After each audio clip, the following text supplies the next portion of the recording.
These beautiful chairs coming out, rushing me off the stage. C Truth of Thermal Soundwaves is going to be interviewing amazing performing artists. Samuel Smith, please come down. Lawrence Evans, cultural historian Carolyn Grimstead, Laiona Michelle, and Donei Hall. Please come down and participate in this conversation. So let's get this started. If we want to just go from right to left, ladies first, just introduce yourself and a little bit about some of the work that you've done before we get into a little bit of the questions. You first. Hello, good evening, everyone. My name is Donei Hall. I am a student of Dr. Stewart. I trained and studied with her at Alabama State University during when I was getting my undergraduate degree in theater. I'm currently working as a middle school choreographer for the middle school productions at a private school in the Bronx, and I teach public speaking there as well, and I'm also an actress and a singer.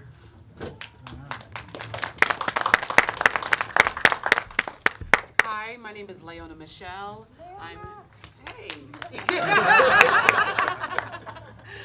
I'm a professional actress, director, the artistic associate director at George Street Playhouse. I'm thrilled to be here, and I'll pass it on. Hi, I'm Carolyn Grimstead. I am not a performer,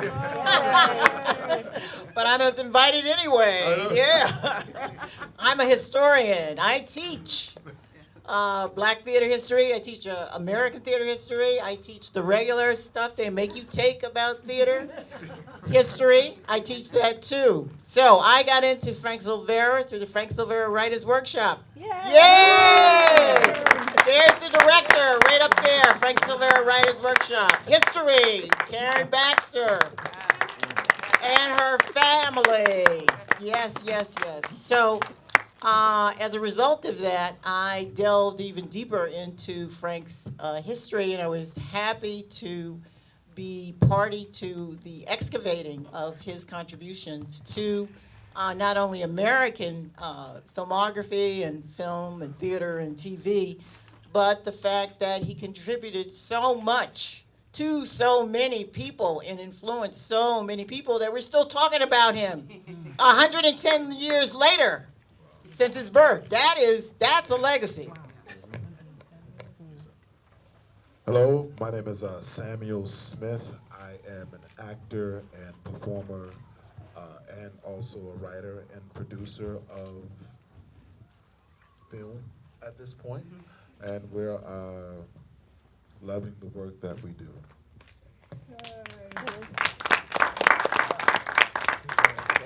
Hello, I'm Lawrence Fishburne, Evans. I'm an actor and casting consultant, and I currently serve as the celebrity coordinator for the International Black Theater Festival in North Carolina. I studied theater at Jackson State University under Dr. Stewart. I will say that I studied at Alabama State under Dr. Stewart as well. Okay. As did I. So I'm going to ask you first, what does that mean to you? And you could take it from any direction that you wish. Oh boy. I think it was best said in the film that you just watched, hearing Dr. Stewart speak the words that you are perfect, lacking nothing, and that means absolutely nothing. You show up with an empty cup, and you allow your truth to exist right where you are. The best example I can give you of that, over the past 10 years, I've been working on a musical about the life and times of Nina Simone called Little Girl Blue. and which was tremendous work because it was a tremendous human being that I was stepping into the shoes of. It required me to not just do like the research as we do with anything that we do, you know, playing the piano, you learn your lines, that's technical, right? But when you are playing a role of a human being that walked this earth, that breathed the air, that looked through the lens of her times, and now you are stepping into those shoes, you need to ask permission to do that. This is really spiritual work. Wow. And in doing that, you're surrendering yourself, and you're also bringing your full self to the role, to the instrument, to the craft, right? And then after you have the experience, you thank the experience for allowing you to bring yourself fully to it. So it's surrendering work, spiritual surrendering work. For me, being is truth. Your truth, who you are. As was said in the documentary, you can't leave who you are behind. You can't, you have to bring those experiences with you. You have to live in those experiences. And like Laiona was saying, stepping into the shoes of your character, it's not about putting something on, it's the opposite. It's taking all of those things off, all of those isms, taking all of the things off and being vulnerable and being open and being naked right there on stage in front of everyone. And it's about understanding, like Laiona was saying too, that you are perfect as you are, with all of your baggage, with all of your things, with the big nose if you feel that you have that, with all of the things, all of who you are. You bring all of those things. You don't leave them behind. And it is it's such a spiritual experience that you have. And you get to do it in front of people, and they witness with you, and they take that journey with you. So for me, being is spiritual, being is truth, your own truth, living in your truth, and acknowledging your truth, and surrendering to your truth. Being for me is not the art of not acting a role, but being a role. And I have a confession to make. Dr. Stewart was at Jackson State before she went to Alabama State. And as an acting student, we weren't really introduced to the theater of being. I think that was more of a teaching at Alabama State. But now, after looking at the film, I said, oh my God, all this time, this is theater of being. Of course, we did the Stanislavski, Boleslavsky, Meisner, and all that. And when I got to Jackson State, it's when I really appreciated acting as a craft. It's more than just getting on stage and learning some lines. I remember Dr. Stewart saying, you know, you would do something, I don't believe you. It's not real. You said this, but where did that come from? And all this time, looking back at it now, oh my gosh, she was teaching theater of being, but it was never announced that this is theater of being. And she had already trained in that. But at Jackson State, I had never heard of theater of being.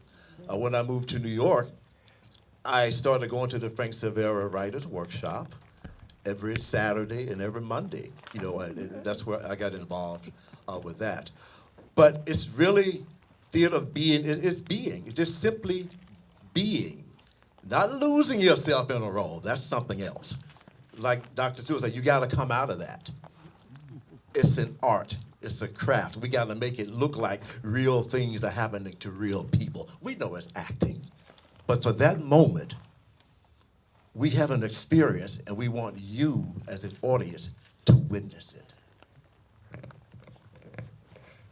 Okay, that was lovely.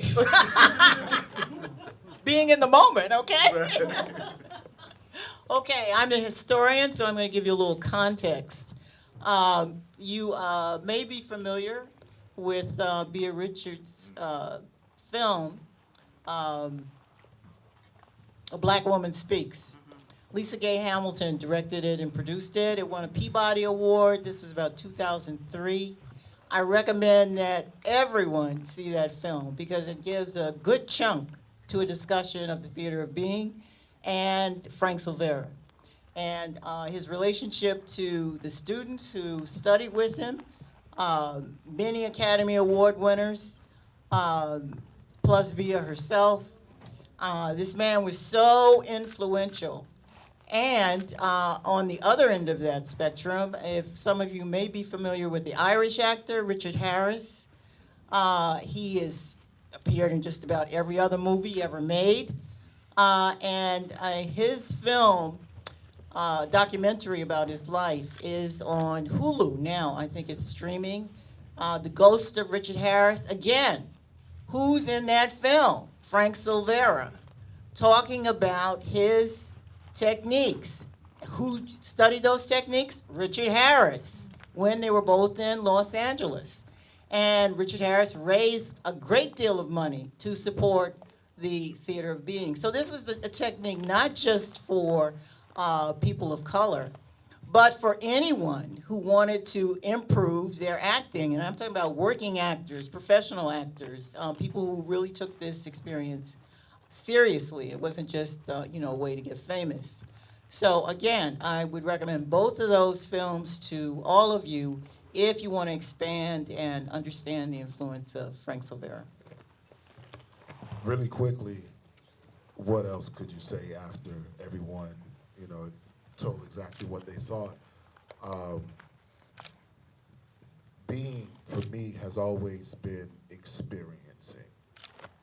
And she spoke about it in the film. And she would always tell us that same story about that car accident. She would always say, when you're in it, you're experiencing. And what drives the audience to feel something, to true emotion, is witnessing. So when we be, you experience, and you can't put anything on it. You have to come as an empty cup to experience. You can't manufacture like an experience. You could only have it, be in it, and then your audience gets the chance to witness it. That's being for me. Thank you all. We have this wonderful festival called Conch International that gives voices to a large diversity of people and people of color in particular. And we know there's a challenge with that now, as has been, for a long time.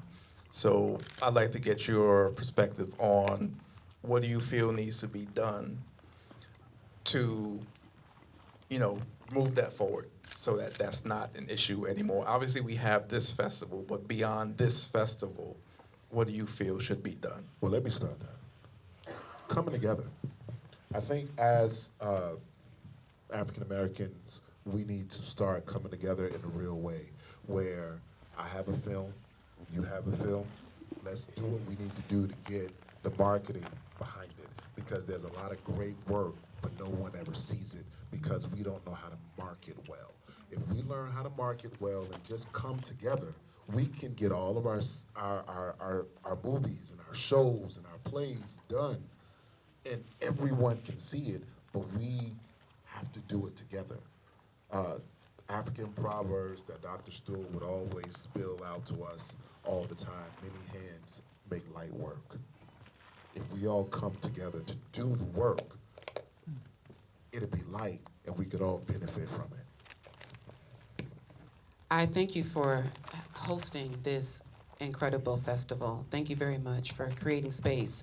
I think it's so important that we continue to create space and make room at the table. We are able to sit here and celebrate Frank Silvera because he was brave enough to say enough is enough, and I want space for people who look and feel like me. Oftentimes, as a person of color, a black woman, you walk into a room and your color precedes you, right? It precedes you. It preceded me when I went to grad school. And I'm learning the techniques. And oftentimes in learning those different techniques, it's about stripping you from your dialect, your accent, your flavor, your color, right? And what Frank has taught us with this being, he created space for us to say, no, bring all of that to the table. And you can bring all of that to the table and you can do the classics. You can bring all of that to the table and you can play classical piano. You can be the point ballerina. You can be the opera singer, and you can still have all of that at the table with you instead of stripping it away. And so with this festival, I say bravo, because you're creating space, just like Frank did, to continue this kind of dialogue. It's very important. It's very important. I would agree with you, Laiona and Sam, keeping that door open and always creating spaces for people of color, and to continue the dialogue and continue being open and honest and being present in the moment, but most importantly, making room at the table for each other. One of the things I will say that I admire most about you, Laiona, since you, with your position at George Street Playhouse, is that you've opened the door for so many people of color to come through that door. And Dr. Stewart used to always say that, not used to, she says to us all the time, go back, reach, and pull another one up. And I think we have to always remember to do that, is that when the door opens for you, open it for someone else. Don't close the door once you get there, but continue to open the door for someone else. Okay, and picking right up on that, I want to let everybody know that University of Southern California, USC, recently did a study. USC Annenberg, the Inclusion Initiative, and it was looking at films made, inequality in 1,600 popular films, 2007 to 2022. This is online. You can just read it yourself. But the picture is bleak. Bleak. I mean, you're talking about 1,600 films, and there are fewer than 10 directors of color. That's a lot of films. That's a lot of feature films. They're the same for leads in films and feature films, 1,600 films again. And then again, some abysmal number that represented people of color, African Americans. It ain't happening, folks. So to the extent that this festival exists and others like it, hooray. Hooray, because the more that we can publicize this, the more that we can showcase people of color, the more that we can showcase African Americans everywhere, at every opportunity, and talk about it all the time, the more likely it will come to fruition. And you know, people started working on this in 1953 in terms of trying to increase the representation of actors of color in feature films. So, you know, this battle continues. This began with Langston Hughes in 1953 when other African American leaders tried to pressure Hollywood studios into hiring black people, because at that point they weren't hiring anybody for anything. It just was not happening. And it didn't change until the 1960s. So folks, you gotta be in for the long haul. I want to thank you so much for this festival. I just want to piggyback on what Laiona was saying about stripping. You know, sometimes when we go to some of the Juilliards and the Yales, they try to strip you. I tell people, don't let them take the drums from you.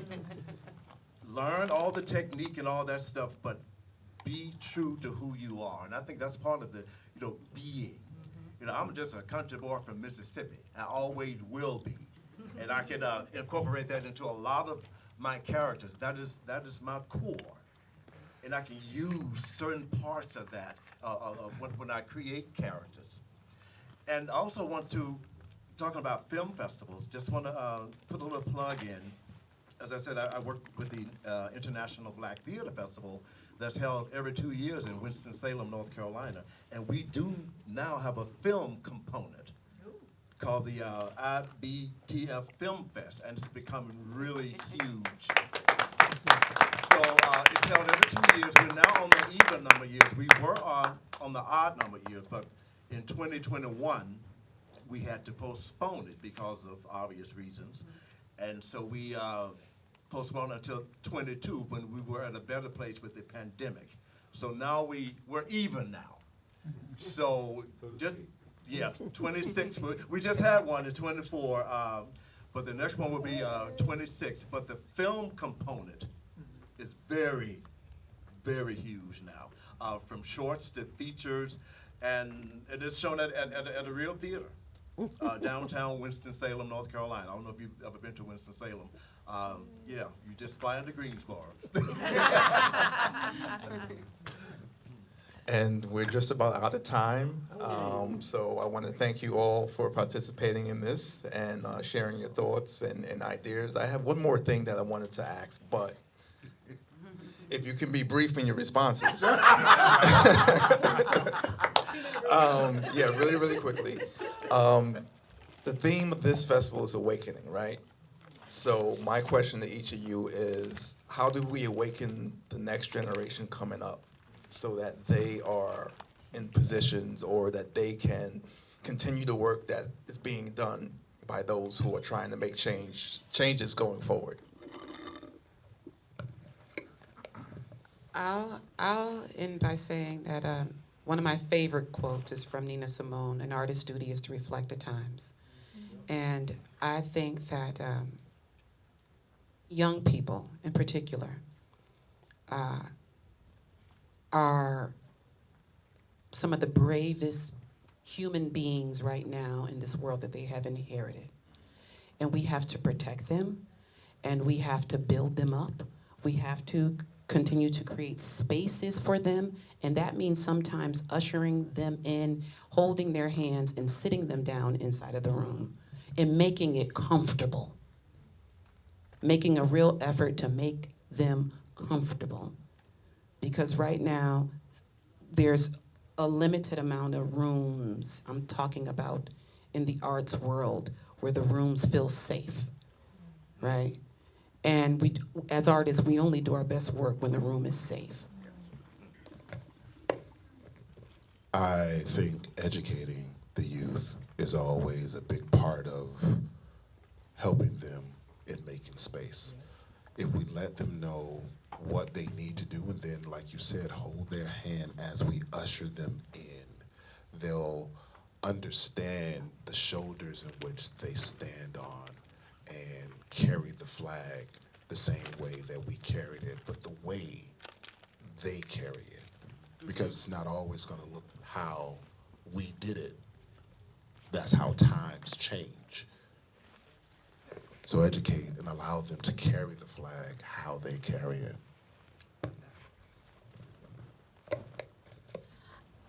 I would say to continue to open those doors and invite them in, but also to validate them.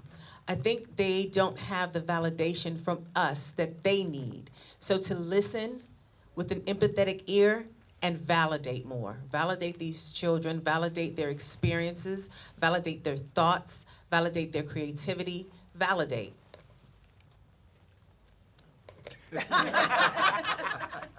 Okay, well, I'd just like to give you a quote from Frank Silvera. He wrote this he was a writer too. He wrote this for Life magazine. The Negro, of course, that was the name then for African Americans, has long been denied his being. He has not seen his image, not on the stage, not in movies, not on television. So he has been acting as if he were not in the picture. But being cannot forever be suppressed. He is finding his image and showing it to the world and himself. Praise be. And Frank said this on the eve of Sidney Poitier's Academy Award win. Lastly, Very brief. I would say, for our youth, continue to educate, communicate, and continue to tell our stories. thank you all once again. Thank you, Magdalene, for this space. And thank you, everybody, for coming out and participating. When you're here, you're participating. So we thank everybody that's in this room right now. Thank you. And that is the beginning. All right? Thank you for being the representation of what we are about. Right? Making space. And let's continue to make space together. We're gonna go party. Gonna go party at TGI Fridays and have some yummy food and some beverages. But before we do that, this is a ceremony, everybody. A ceremony, a beginning, a celebration. And in order to complete the ceremony, we need to bring Okai. Okai. Okai. Okai. Okai. Okai.